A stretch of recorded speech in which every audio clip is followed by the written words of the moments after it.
आज हम मानव भाव का प्रकृति पर प्रभाव इस विषय पर चर्चा करेंगे।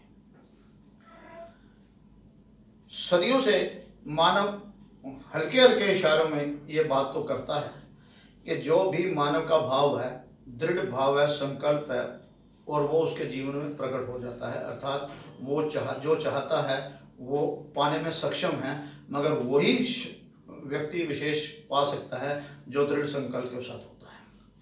मगर पूरी सृष्टि मानव के भाव पर आधारित है, उस पर पूरा प्रभाव है, इस विषय में आज हम चर्चा करेंगे। दीदेवार के अनुसार सृष्टि का रचयिता मानव नहीं है, मगर सृष्टि को संचालन करने में मानव का कितना बड़ा रोल है उसके बारे में आज हम ज्ञान प्राप्त करेंगे।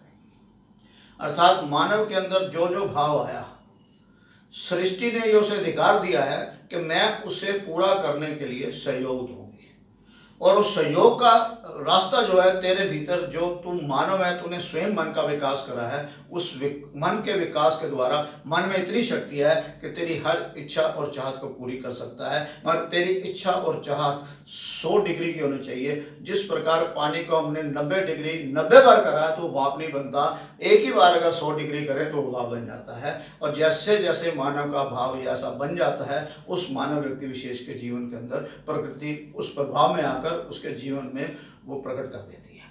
मगर सृष्टि का पूरा नियम जो मानव के अंदर है, जैसे ही हमने ठंडी मुल्क है जम्मू और कश्मीर देखें और वहाँ के मानव के अंदर, सभी मानव के अंदर ये प्रभाव आया कि यहाँ पर ठंड बहुत है, हमें खाने के लिए कुछ ऐसी चीज़ चाहिए जो हमें गर्मी प्रदान करे, तो सृष्टि ने वहाँ पर वो ड्राई फ्रूट जिसको हम कहते हैं, ऐसी चीज़ें दी जिसे खाने पे मानव के भीतर गर्मी पैदा हो सके। और वो समुंदर के सामने हुआ तो उसको क्या चाहिए था आहार, उसको उन्हें नारियल दे दिया, जिसके अंदर बाहर से तो सख्त था मगर अंदर मीठा आहार गरी के नाम पे, और शीतल जल जो है नारियल पानी के नाम के अंदर उसको दिया गया। अर्थात नमकीन दिया गया कि जो तेरी की आवश्यकता है वो ऐसे दिया। अगर राजस्थान के अंदर अगर रेगिस्तान है तो वहाँ पर उसने, सृष्टि ने मानव की चाहत को पूरा करने के लिए वहाँ पर तरबूज खरबूजे ऐसे आहार पैदा करे जिसके अंदर रस भी था और आहार भी था। अर्थात जितनी भी सृष्टि ने जो जो रचयिता करी है, जो जो कुछ वो पैदा कर रही है, उस एक बार संचालन करने के बाद, एक बार बढ़ाने के बाद मानव के भाव के अनुसार ही वो ऐसा सृष्टि प्रकट करती है। ये मत दीदेवार का अपना है और आप सभी व्यक्ति विशेष से कहता है अपने अनुभव से ये करके देखें। और दीदेवार इस बात को भी कई बार कह चुका है कि अगर जहाँ पर सूखा है, पूरा गांव अगर 100% डिग्री दीदेवार के अनुसार उस प्रकट करेगा तो वहाँ पे अवश्य बारिश होगी, और ये हिंदुस्तान के किसी जगह भी सूखा नहीं रह सकता।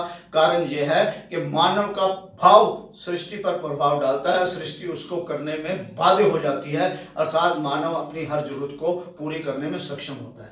मगर जब बहुत बड़ा काम है तो बहुत बड़ा ही समूह उसके लिए कार्य के अंदर एकाग्र होता है।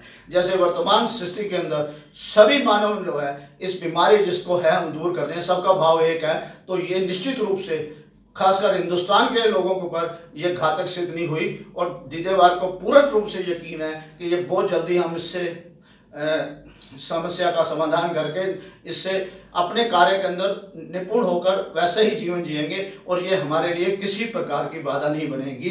ये दीदेवार को यकीन है। और सभी जो मानव, हिंदुस्तानी मानव है, वो अपने भीतर ये प्रकट कर रहे हैं कि ये हमारे लिए किसी प्रकार से घातक नहीं है और हम अपना जीवन करेंगे। और पिछले 1 महीने से दीदेवार स्वयं सारे काम कर रहा है, वैसे ही कर रहा है, मगर प्रिकॉशन लेकर अपने स्वयं के जीवन का डॉक्टर बनकर कर रहा है। और सभी से निवेदन कर रहा है कि आपके भाव ही प्रकृति पर प्रभाव डालते हैं, और जो जो ये करेगा हमारा व्यक्तिगत, परिवार और पूरे राष्ट्र सदा सदा के लिए आनंद आनंद आनंद